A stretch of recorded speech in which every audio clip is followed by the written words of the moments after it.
why we are limiting the coin sales so now, drastically. I see. How they think, so your question somebody is, wants to sell more right. coins. So your question is, some of us mine coins and they go to the internal exchange, Yeah. and some of us sell coins and buy coins. Yeah. So as one coin, as I say, is 1 year old, first of all, it's not like Bitcoin, it is not a liquid market yet.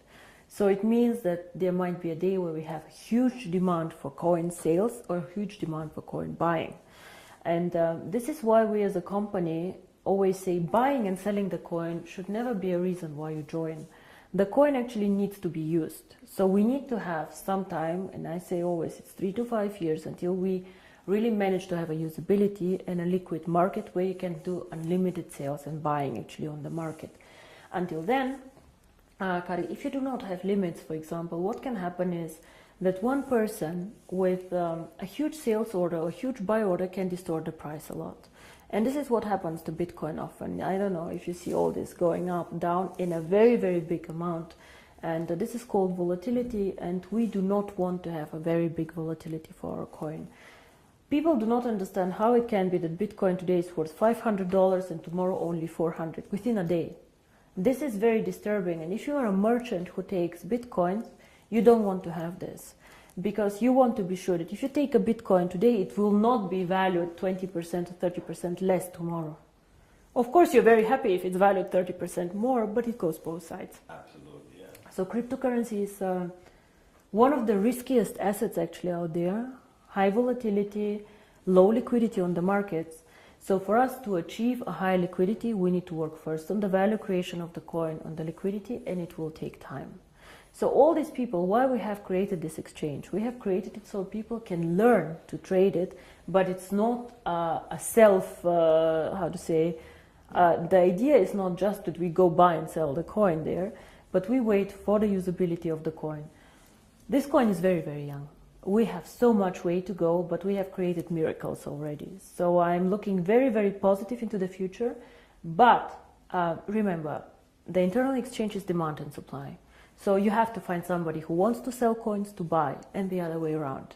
So the company itself is not obliged to buy back your coins or to sell your coins. If I don't have coins, I cannot sell them. Yeah? And as a company, we do not buy back the coins. So it's always you selling your coins to somebody else or somebody else buying from you. Don't forget also a bit the time differences. When China sleeps, you're awake, and so on. So sometimes, as I said, the market is not liquid and not efficient yet. And then the other question is, which relate to that, is that how is the value created? Now, there are two questions I think inside here. First is what is the value of cryptocurrency, and the second is how do we determine today if one coin is valued €1, €2, or €5? Yes. So we have a concept which is called mining difficulty. And there are calculators out there on the internet for Bitcoin. Everybody can Google them. You just Google Bitcoin mining difficulty calculator and you see how this is calculated. It's a very, very simple thing.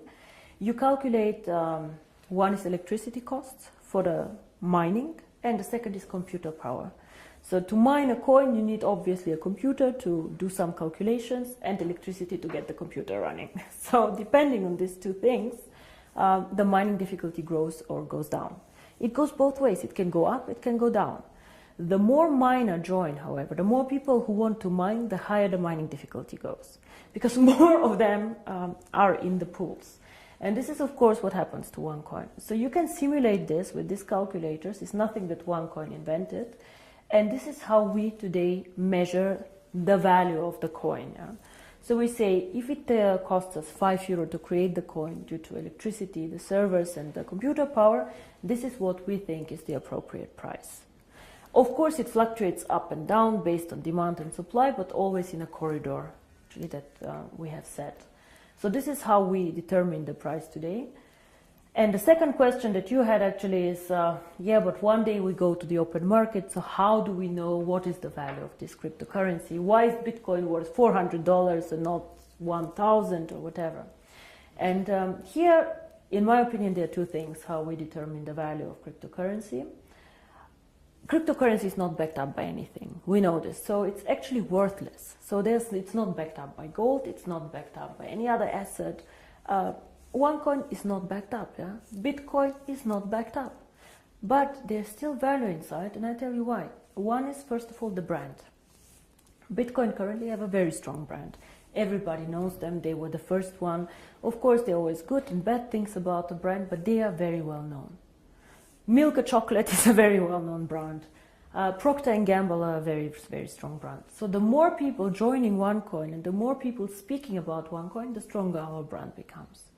And this, I think, is something that makes us really a family, because if you go in the network marketing approach and go and sell shampoo, it does not make you stronger if somebody on a sideline sells shampoo. Only your downline makes you happy.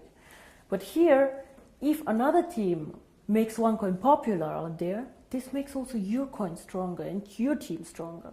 And this is something very, very special about OneCoin, I think. And so the brand. And we have currently about 2 million paid members. In the database, we have over 10 million people who know about OneCoin. So we for sure have more users than Bitcoin, for sure. We are different, we are in a different system, but there are 2 million people who tomorrow could start using the coin if we want to. And this is great. So this is one part of the value, but most people use Bitcoin currently as value storage, like gold. I put it in the safe and I keep it there, which is okay, but a bit of a dangerous concept. Everything that goes up can also go down, and you're not special. You know, and if you're not special, why use OneCoin? Why not use 2Coin, 3Coin, dark coin, who knows? So we are probably one of, or probably the only company who focuses so much on usability of cryptocurrency.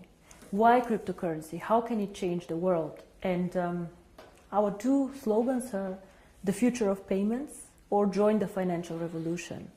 We believe that actually cryptocurrency can be a vehicle for money transfers.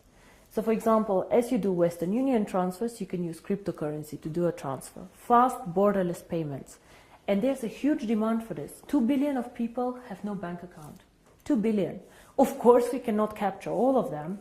But again, if we capture only 10 million or 100 million people, it's a network. It grows so fast. We see what happened, you know. December 2014, I was sitting at my desk and I had a bet with Per Carlson, who is not here anymore, if we will manage to have 10,000 people. And we did a huge celebration with 10,000 people. Today we have 2 million after 12 months. It is incredible, and this is the network effect. The more people know about OneCoin, the more they will come and the stronger the brand becomes.